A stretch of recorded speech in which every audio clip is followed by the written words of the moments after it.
película muy potente y muy controversial y que apela mucho al espectador, digamos, como siguiendo a un personaje muy complejo y muy particular, que bueno, que es lo que creo que le da fuerza a la película. Yo estaba trabajando en otro guión y apareció un productor contándome que tenía esta idea de adaptar esta película. Yo la vi y me di cuenta de que efectivamente podía reescribir la película desde una perspectiva política y armar una especie de tragedia moderna en torno a la convicción.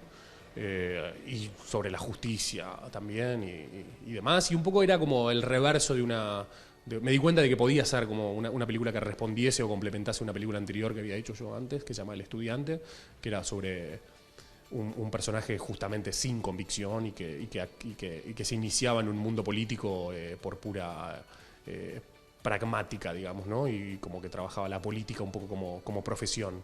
En este caso yo quería trabajar sobre un personaje femenino o me di cuenta de que podía trabajar este personaje femenino como sobre la convicción y bueno, y que es un personaje que tiene una idea sobre el mundo y que toma decisiones muy valientes en torno al rumbo de su vida, ¿no? Ir a trabajar en una zona muy marginal de Misiones, que es en el límite entre Brasil y Paraguay.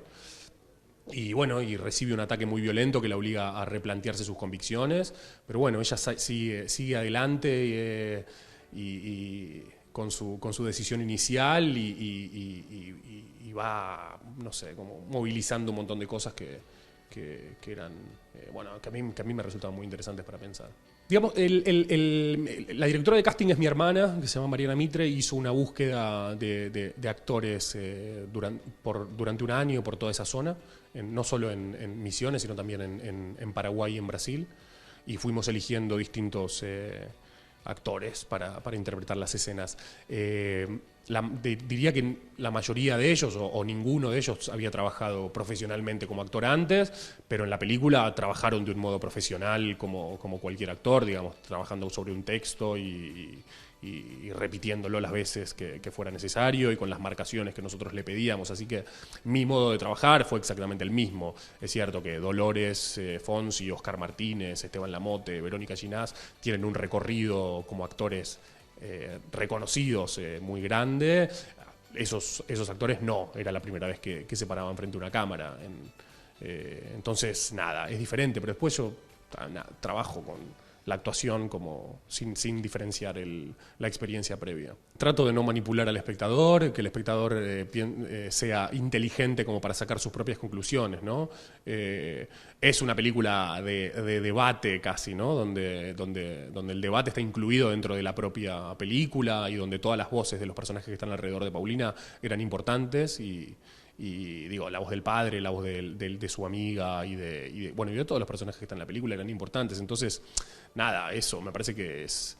Cuando se piensa en el cine político, en general se piensa en películas que dicen una cosa concreta. A mí me gusta trabajar lo político de un modo un poco más abierto y en donde el espectador se involucre y participe y bueno, y no se lo menosprecie, ¿no? El espectador es más inteligente que el director muchas veces y creo que puede sacar mejores conclusiones que las que yo puedo decir. En la versión anterior el personaje del padre no existía prácticamente, ¿no? Nosotros lo hicimos crecer muchísimo y bueno, y quisimos empezar con esa discusión que de algún modo plantea todos los temas que luego la película va a desarrollar. Es, además de una escena de inicio, un prólogo, ¿no? Donde se exponen las cuestiones que luego la película va a desarrollar. Después hay una cuestión interesante que era, bueno, yo siempre imaginé a Paulina, la patota, como una película de actores, ¿no? Donde los actores tenían que asumir la responsabilidad del relato, ¿no? De la narración, tanto como la asumo yo como director o como la asumíamos junto con Mariano, que es el co-guionista. Y en donde, bueno, tienen que involucrarse de un modo fuerte. Entonces, filmarla en una sola toma, una escena tan larga, era importante también como para decir eso. Acá hay actores procesando una película y trabajando como narradores de una película. Y a mí una de las cosas que más me gustan de la peli es eso, es el trabajo tan humano y tan sensible que hizo Dolores Fonsi sobre este personaje complejísimo.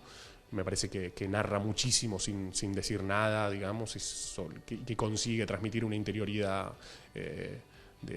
consigue transmitir la interioridad de Paulina de un modo muy contundente y muy enigmático, ¿no? Que también era algo que nos importaba, ¿no?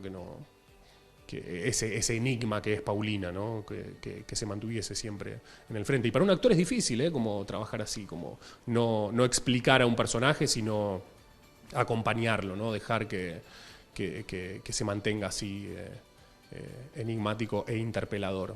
Creo que lo que necesita un director es confiar en el material y confiar en la capacidad movilizadora del cine y ser lo más sincero que se pueda en el modo en el que trabajan los materiales cinematográficos.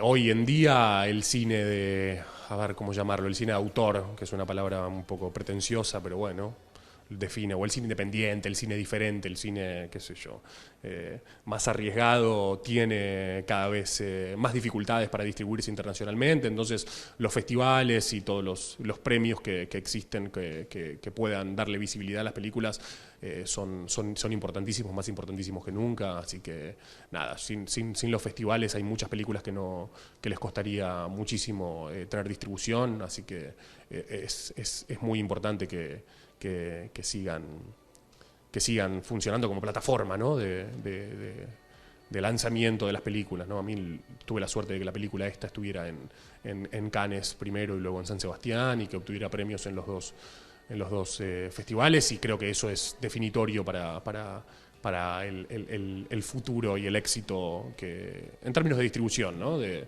la película. Así que estoy muy contento. Lo que pasa en Argentina, se estrena muy poco cine latinoamericano comercialmente, se estrena muy poco cine español y cine portugués, muchísimo menos que hace unos años.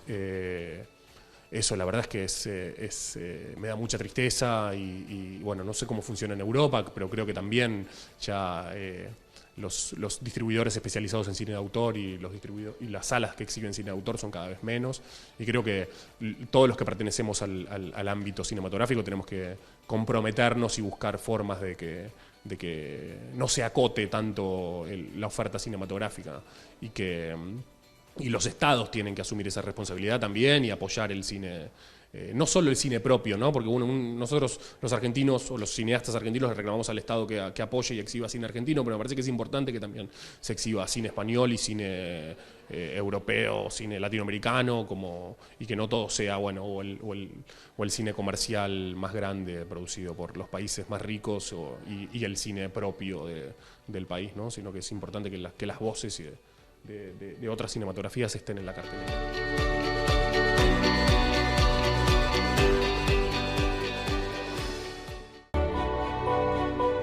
Tras el éxito de la primera edición en Panamá, donde se reunieron todas las estrellas y profesionales de nuestro cine para premiar a las mejores películas del 2013. Nuestros países se unen un año más para, ahora, traer a España, al Mediterráneo, una segunda edición llena de sorpresas, en el año en que nuestro cine ha brillado más que nunca. Situada en la costa andaluza,